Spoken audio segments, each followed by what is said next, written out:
Health Initiative, and the Behavioral Health Community-Based Organized Networks of Equitable Care and Treatment, also known as BH Connect, that go upstream to prevent illness while making deep investments for individuals with the most significant needs. The accountability website includes 3 key metrics related to these efforts. The first is Community Assistance Recovery and Empowerment Act, or CARE.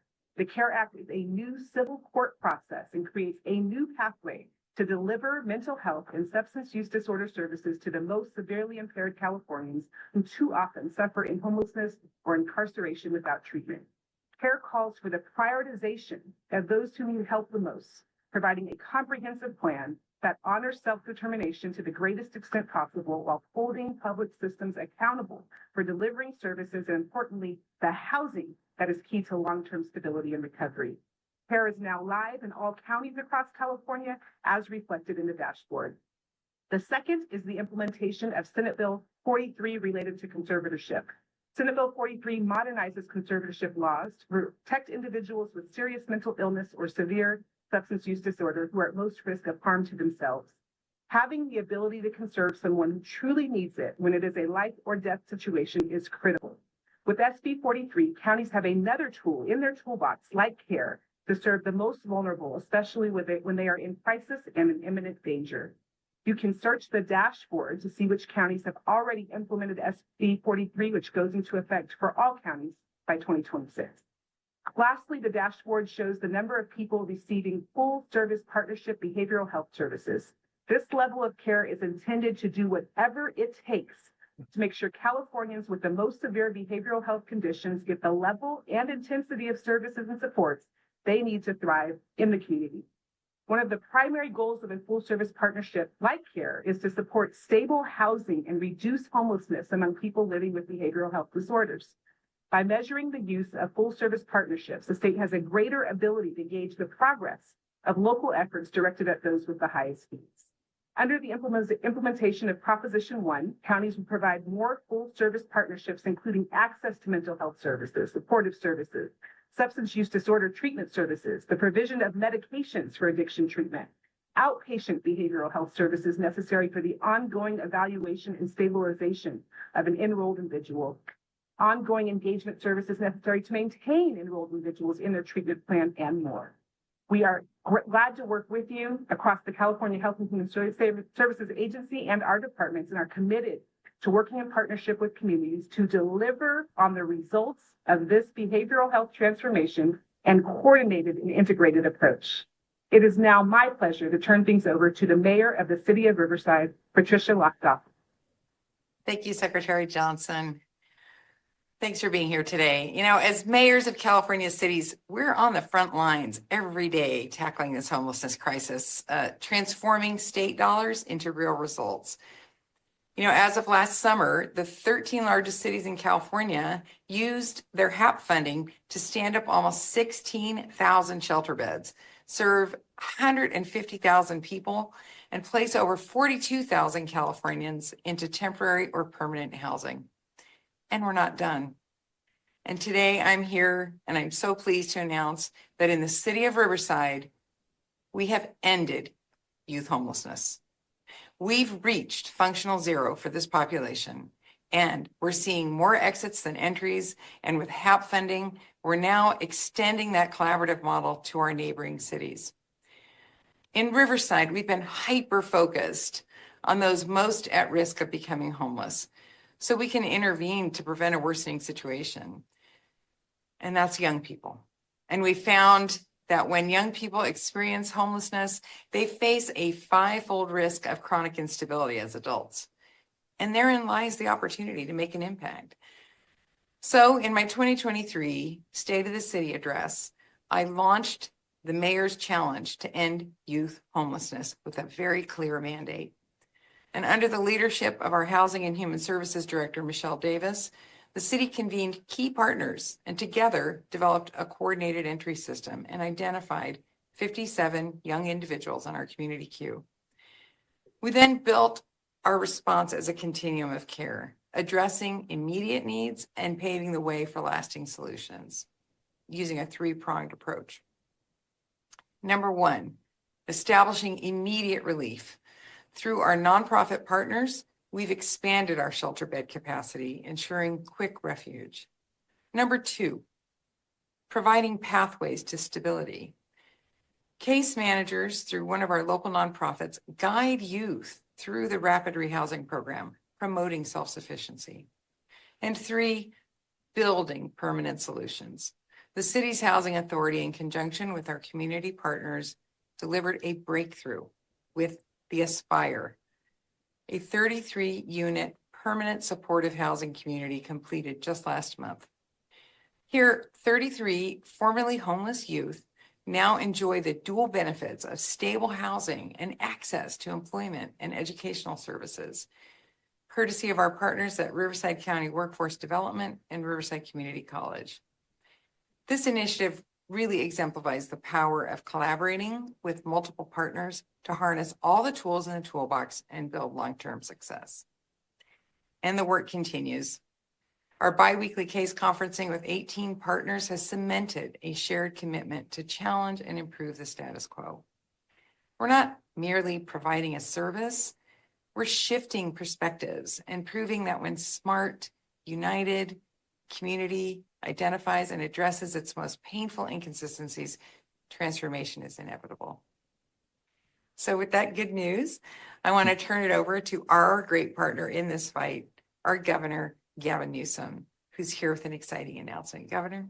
I appreciate it. Thank you, Madam Mayor. Thank you on behalf of all the Big 13 mayors. Thank you for your stewardship and leadership, taking over the reins as president of the organization. We just had a very, I thought, honest, forthright, spirited meeting just a week or two ago, talking about the good work that you're doing, many mayors all across the state of California, and the imperative and importance that we continue this partnership, but with the kind of expectations that need to be set going forward in terms of accountability and driving that accountability along the lines of what you're doing. I know locally, we expect to see that being done all across the state of California.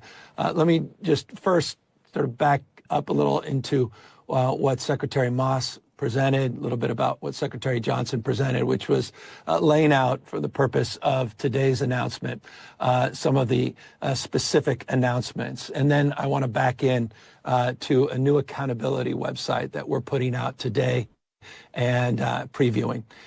We're focusing, again, specifically on the distribution of additional funds. Remember, $1 billion we've made as a commitment to cities and counties and COCs, local government, to specifically address the issue of encampments. This is additional money on top of resources that are provided under the HAP program, which I'll talk about in a moment. So today we're announcing $118.7 million for encampment resolution funds. This is a process, a very prescriptive process, where we ask our grantees what the specific plan is, what the specific strategy is for removing and cleaning up encampments. That includes services. It includes addressing the underlying issues as it relates to the conduct of those and the needs of those that are impacted by these encampment cleanups. So $118.7 million in these funds. Just to lay it out, you can see here the totality of these funds that go from more modest investments, though significant, again, unprecedented in the state's history in places like Fillmore and Lake County, to rather significant, speaking of unprecedented commitments, in LA, specific to the 110 freeway. $45 million specifically to clean up encampments along the 110 freeway. We've been focused as well in Los Angeles a lot on what's happening around the LA River. You can see specific commitment to cleaning up encampments along the river, $4+ million in that space. So cities and counties, large and small, COCs, the Merced City and County, COC specifically, Redwood City, Modesto, Visalia, Long Beach, all up and down the state of California. This gets the total grants to $855 million. This 118.7 gets about $855 million. This has proven to be one of the more successful programs in the state, and I want to applaud all the grantees, all the cities and counties for submitting their proposals, for putting together specific, detailed plans, So these dollars aren't just about cleaning up encampments. Again, they're called encampment resolution grants. It's about resolving the underlying issues that led to the encampment in the first place. Speaking of accountability and speaking of additional funding sources, we have remaining funds from a previous distribution of $1 billion related to our HAP program. This is our program that provides broad discretion, though more on that in a moment. We're going to limit some of that discretion, but in the past, broad discretion for cities, counties, and COCs. A few years ago, we started tightening up that distribution of funds. As a consequence, in the last round of funding, there was a remaining $42 million that was not distributed.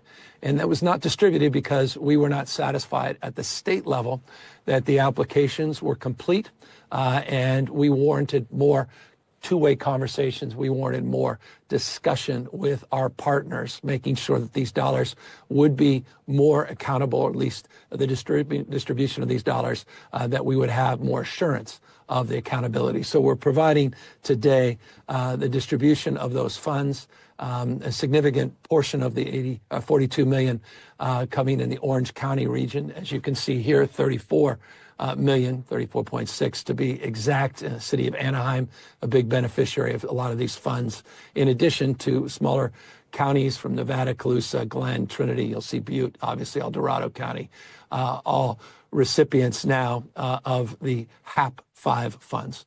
But the big announcement today is the $760 million in the new round 6 funds. This $760 million is the formula money out of that $1 billion. And this year's funds come with significantly more strings attached.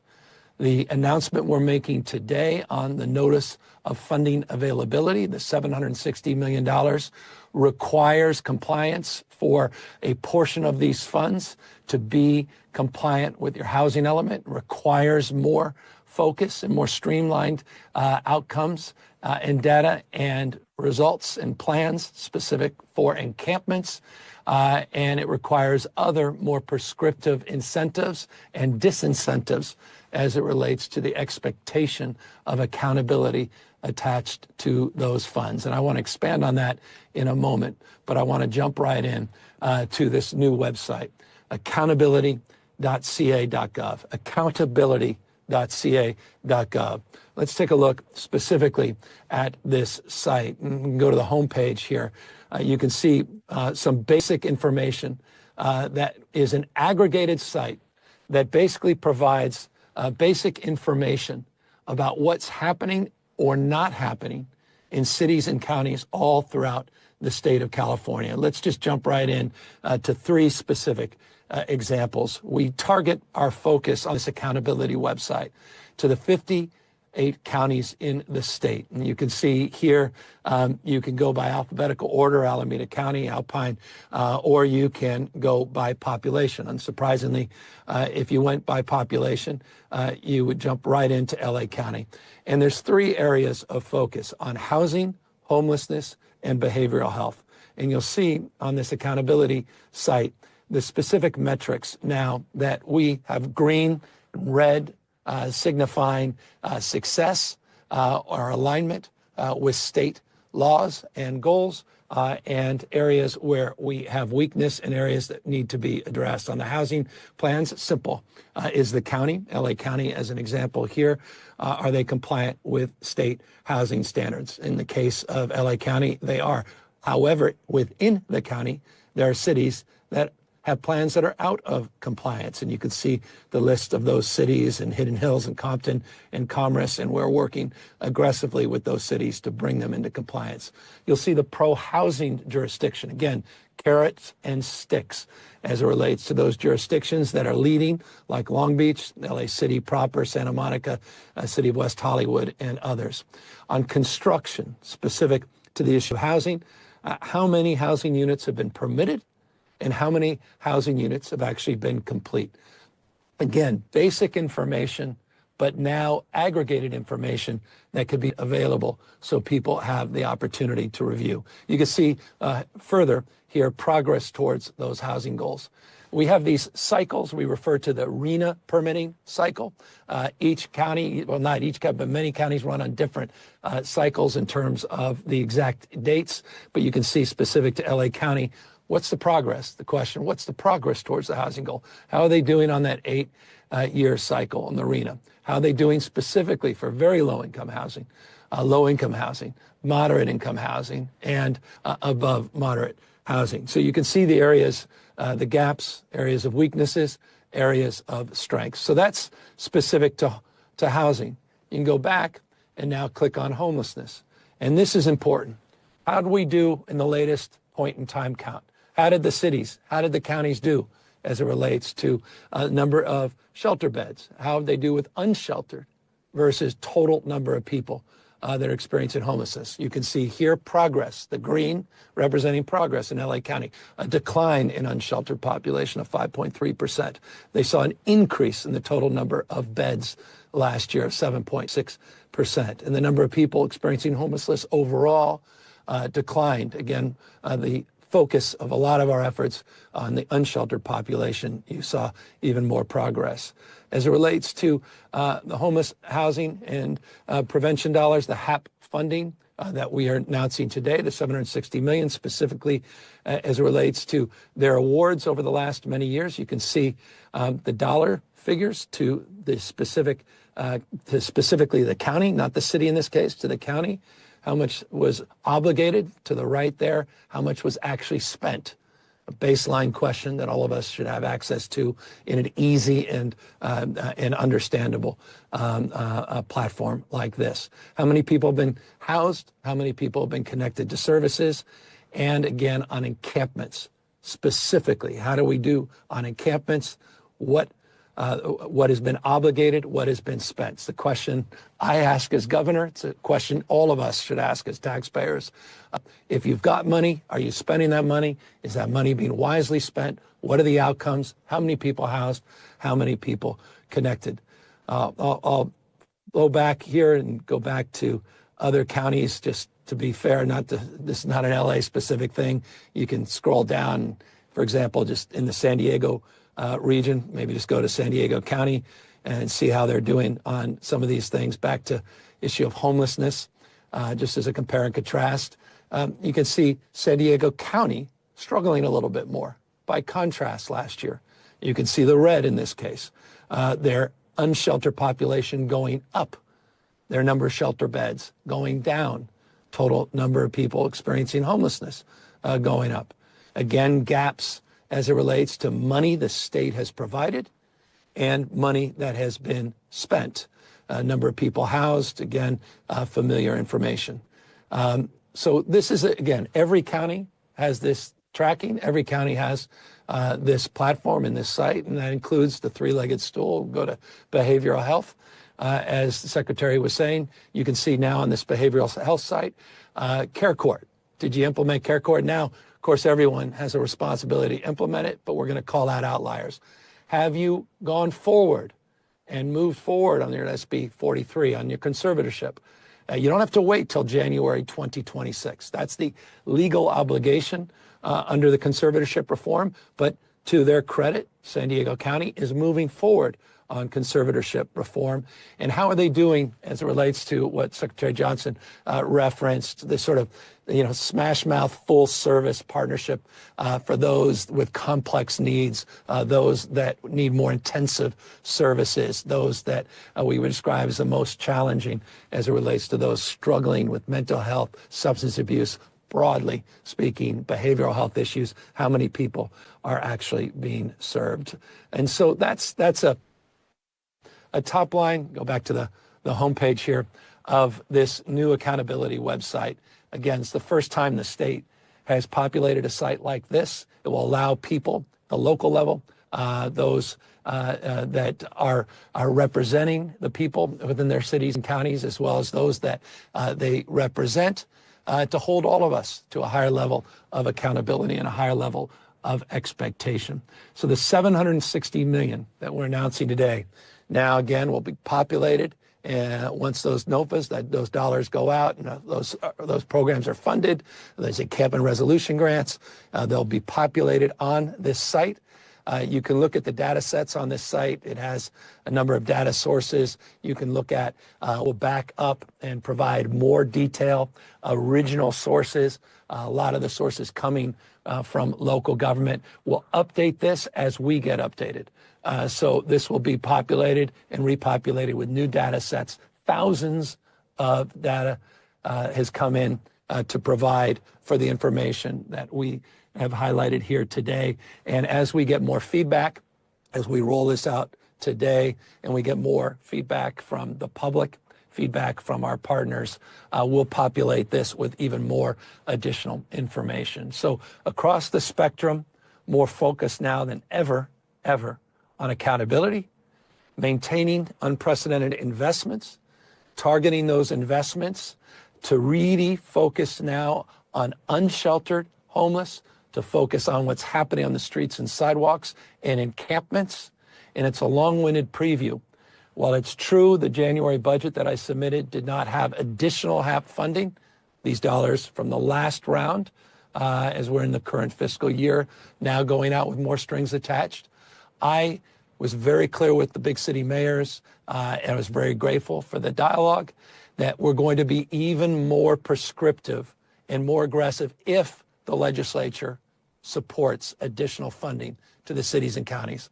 Without more focus on encampments, without more focus on unsheltered homeless, I am not inclined to continue to support the funding to the cities and counties. We need to see results.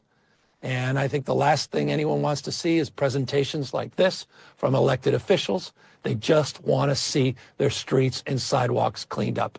They want to feel safe again. They want to know that their tax dollars are being well and wisely invested. And they want to have access to basic information to hold us to a higher level of accountability, thus the accountability.ca.gov website that we're putting out here today. I just want to thank not just the big city mayors, but all our county partners. I want to thank our representatives from these continuum of cares, these COCs. I want to thank all of my agency leads and James and the team for working hard to get this done and get this platform up. I've been very excited. We've been working on this for many, many months, and very excited to be able to share it now more publicly. And again, with the recognition this is an iterative process, and we'll continue to update this tool. And we want to make sure this is a dynamic tool, and it actually adds value, gives people meaning, gives them a little more sense of confidence that good things are happening at the local level, but not everywhere. And why we're calling out those, this is calling balls and strikes. And if we see that red, we got to call you out. And that's the final thing I'm going to say. If there's more money, if we do align with the legislature in terms of supporting additional funding as it relates to having a housing element, as it relates to a focus on unsheltered and a disproportionately even more aggressive focus on encampments, we also have to have a clawback provision. If we continue to see red, we just can't fund red, because that's funding failure. And I think in the conversations I've had with the mayors, they get that. They're being held to that same higher level of expectation. The state should do so as well, and I'm assured our federal partners will be doing that to us at the state level. So we want to drive accountability down and again, down to the most important level.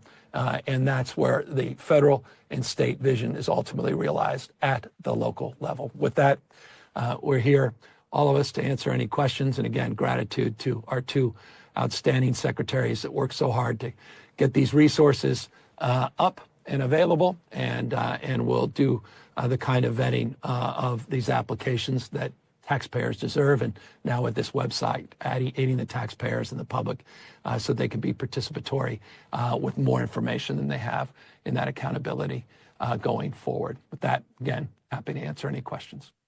If you're a member of the media and you would like to ask a question, please click the raise hand icon at the bottom of your screen and then unmute yourself when called upon. Again, if you're a member of the media and you would like to ask a question, please click the raise hand icon at the bottom of the screen. Alex Michelson with Fox 11 Los Angeles, you are first in the queue. Please unmute yourself. Hi, Governor. Can you hear me? Perfectly. Okay, thank you very much. Obviously, there's a lot of skepticism when it comes to homelessness spending. This is all about accountability. It's a lot of information out there. But I'm curious more specifically, what do you do with this information? And at what point when you see red, do you say it's time to pull back? How are you using this as an actual tool to hold localities accountable? That's why I didn't put $1 in the January budget. And made it crystal clear to legislative leadership and made it clear to the mayors in the conversation we had. Again, a very honest conversation, tough conversation just a few weeks ago, that I'm not inclined to fund on behalf of the taxpayers of this state another $1 unless we have clawback provisions, unless we see results. We want to see results. We have to address unsheltered homelessness, encampments, and tents. We have been too permissive as it relates to encampments and tents. We need them cleaned up. We're providing unprecedented support.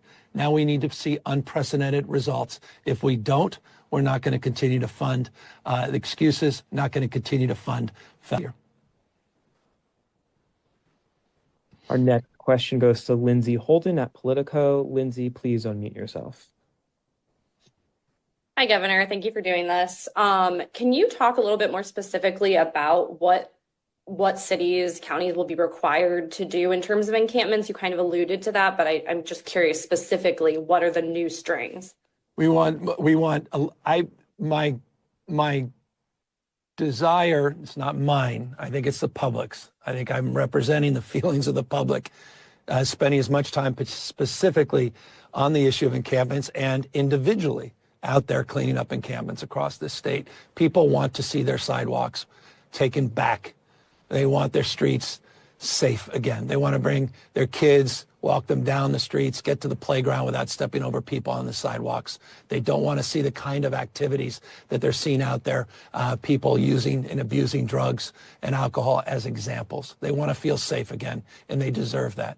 We put close to $1.855 billion. I just updated the encampment resolution grants, and we've seen real progress there. Thousands and thousands of encampments have been cleaned up, and hundreds of people have gotten permanent shelter. Thousands more have gotten touch points into services, and I want to see more of that.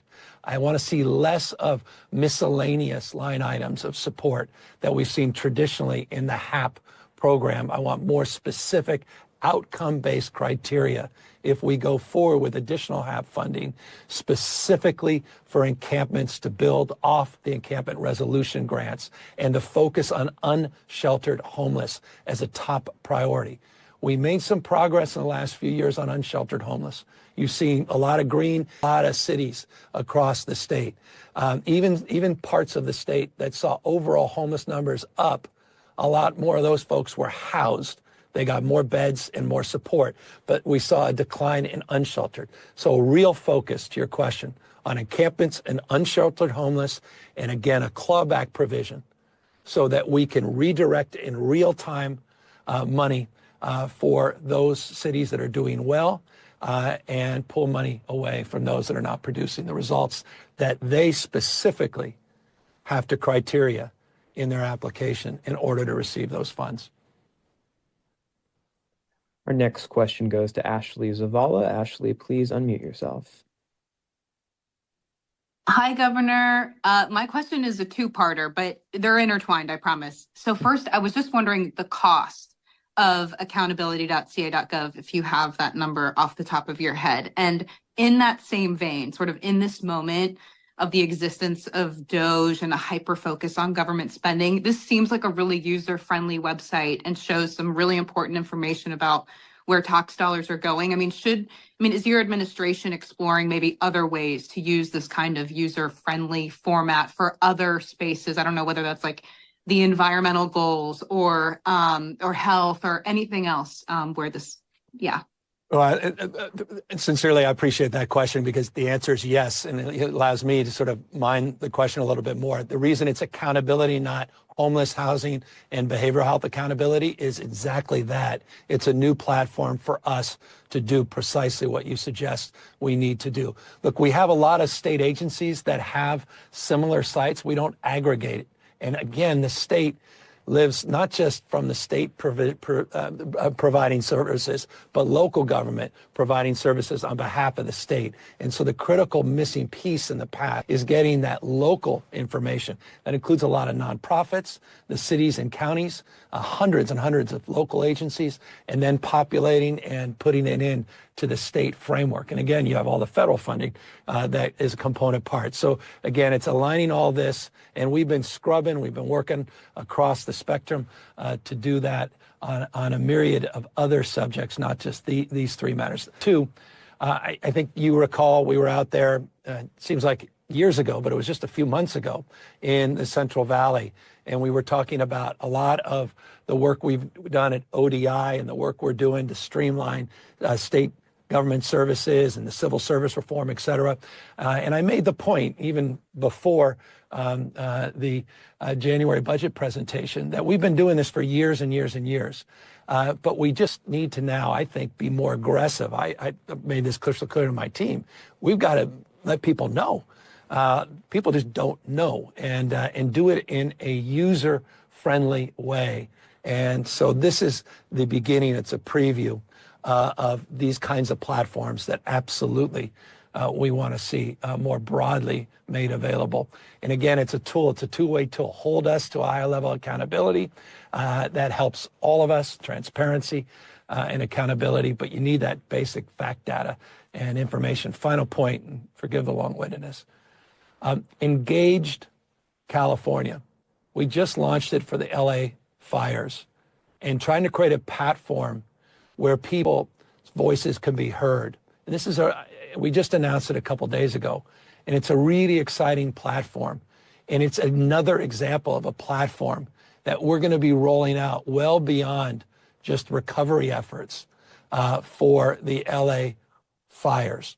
And we want to engage the public with this tool on a myriad of other issues, including on behavioral health issues, on homelessness, and the like. And so that's a preview of many other examples that we'll be promoting and rolling out in the next months and in the next year. Our next question comes from Joel at Breitbart. Joel, please unmute yourself. Thanks, Governor. Two questions. I'm on the website right now, and I see the results in terms of housing, homelessness, behavioral health. I don't see the money spent in each county. How can we hold the government accountable if we don't know what is actually being spent to achieve these results? And then a second question, do you think it is appropriate to sign $50 million of spending to fight the Trump administration while also asking the federal government for $40 billion in fire relief aid? Well, I wouldn't frame the question as you framed it. The state of California, as you know, prepared many, many months ago for a new administration to protect and preserve our policies, our progress, and programs that the Trump administration is directly looking to deviate from. This is well-treaded territory. We were involved. I wasn't as governor. I served 2 years of the Trump administration or with President Trump. Governor Brown served 2 years with President Trump. Over that 4-year period, there were 122 lawsuits. So there was some expectation that many similar efforts from the original Trump term would be replicated in his second term. And the whole point of putting $25 million up to the Department of Justice, our state Department of Justice, was to prepare for that. High-speed rail, perfect example. And in so many ways, we were prescient in that respect in terms of putting those funds up in anticipation of the efforts happening in the second Trump administration that happened in the first Trump administration. As it relates to the additional $25 million, that is not specific to Trump. It's about protecting people's rights. It's about getting people to get the kind of private support they need from nonprofits and other local organizations to address their anxieties and fears. And that was done in council and partnership with the legislature. Now, on the specific issue of money spent, money obligated, you'll look on that site. It does reference the money spent, money obligated, but I also made a point earlier. This is an iterative process. We're just rolling out the top line, and we're going to break down with more specificity, more detail, a lot of that information along the lines that you wisely and appropriately recognize or certainly reflect in your question. And I should note, there's so many based data sources on that and audits that have been done locally, regionally, statewide, et cetera.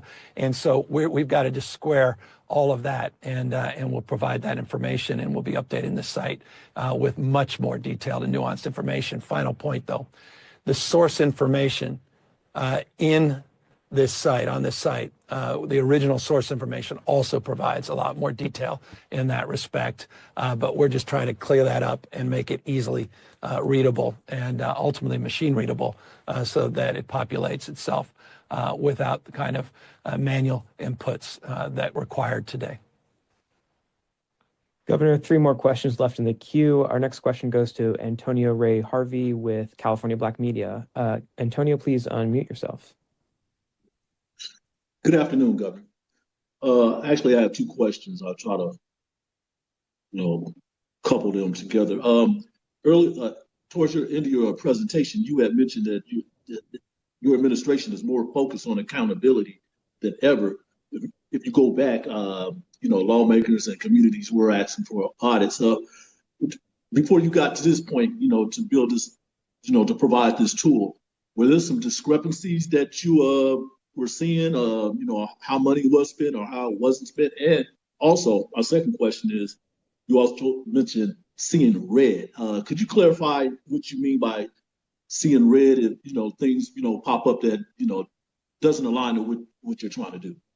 Yeah, so when you go to the website, you'll see the red indicating things moving in the wrong direction, meaning homelessness up, unsheltered, homelessness up, overall homelessness up, number of shelter beds going down, availability of services. And so it's just a simple tool that allows people, based on easy and recognizable color coding, to get a sense if things are going in the right direction or the wrong direction as it relates to the accountability and the investment.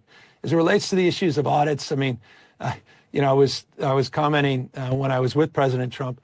We talked about the high-speed rail, and there was some discussion well before the public presentation on high-speed rail last week around audits. I think we've been audited 100 times there. Happy to see another audit. At a certain point, you have audit fatigue. I think at the end of the day, people want outcomes and they want results for their money spent. Audits for audit's sake service no one, just services headlines. What people want is problems solved, and they want to see it. They want to believe it. They don't want to hear it, and they don't want to hear excuses and rhetoric. So I think that's really the spirit, and the spirit of your questions, the spirit of my response of what we're trying to resolve here, with no problem with audits. But really the tool here is about interactivity. It's about transparency. It's about a simple, we're not trying to overly complicate it, a simple tool for people to begin to understand if things are moving in the right or wrong direction, if they believe their own eyes or they don't. And our second to last question goes to Angela Hart with KFF News. Angela, please unmute yourself. Governor, thank you for taking questions, and thank you for, actually this website seems to be very helpful. 2-parter for you. First, on the funding, I just want to make sure that this is correct. We have a story running tomorrow, so want to make sure it's accurate. On the round 6, 760 million HAP funding, that's from the previously allocated budget funding of $1 billion. In terms of the newly proposed funding in your budget, that is the 118.7 million in encampment resolution funds. That's my first question. You also showed a slide pointedly from the progress Los Angeles County has made in reducing homelessness. Kind of a remarkable progress, actually, given even a smaller increase in unsheltered in the state and an 18% increase nationwide. There's palpable fear by state officials and local officials across Los Angeles that given the wildfires, that progress is really going to be unwound. And there's a wholehearted call for greater state funding to stave off some of those feared increases, kind of just like really that progress. So what say you to those officials who say in order to preserve the important progress, meaningful progress that LA has made, state really needs to pony up here on more state funding? Well, we've provided unprecedented support, and so that would be my first. Number two, we're here to continue to support all cities and counties, including notably LA, and impacts obviously this fires will have on their recovery and more broadly their progress in this space. But again, we're going to tighten up the accountability measures for every county, not just for Los Angeles County, Los Angeles cities, and the dozens of cities within the county. So we're continuing to work on that with the big cities mayors, with the legislative leaders, and we're hopeful that we can land on an agreement. If we can't, again, I'm not inclined to continue the level of support we've seen in the past without strengthening even further, despite a lot of progress on accountability and putting strings attached. I want to see even more. Now, it's specific to your question on the HAP funding. You're right. That's the current fiscal year that was just approved a number of months ago, the $760 million. This is the notice of funds that are going out with the additional criteria along the lines of the accountability that I speak to as it relates to housing element compliance for a portion of these dollars and other reporting requirements. But as it relates to the encampments, that's from existing funds, part of that overall $1 billion commitment, that multi-year commitment, of which this 118.7 would bring it up to 855 million of that 1 billion that would have been announced and advanced to our cities and counties and CAC partners. So that is existing money along the lines of the 760 million itself. Any additional money will be done in negotiation with the legislature, and again, along the parameters of the framework of accountability that we've described today. So I appreciate everybody taking the time. Thanks for taking a look at this site. Again, it's an iterative process, as I said in the presentation in the outset. It's something that we hope will be significantly improved over the course of weeks, months, and years. And to Ashley's, I think, thoughtful question, we'd love to see it expanded across a spectrum of other agencies and departments to drive more transparency and accountability to all state government. We'll continue in that process.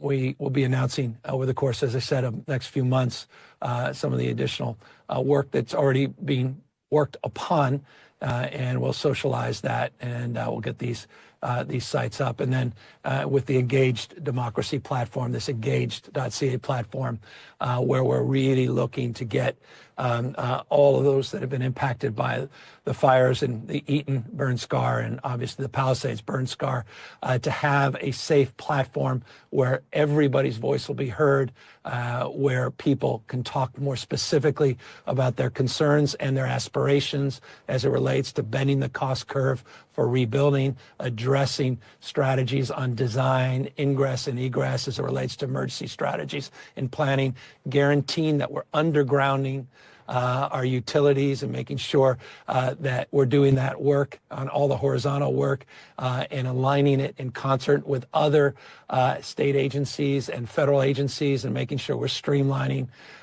the short-term debris removal as we move from phase 1 in the hazardous debris removal now into formal phase 2 process. Again, it's been concurrent, but now almost exclusively into that phase 2 progress. Again, all of this and all of what we're announcing here today is about creating two-way conversations and about engaging more people in more ways, more days with their government and holding us to a higher level of accountability and responsiveness in return to the tax dollars that we're distributing.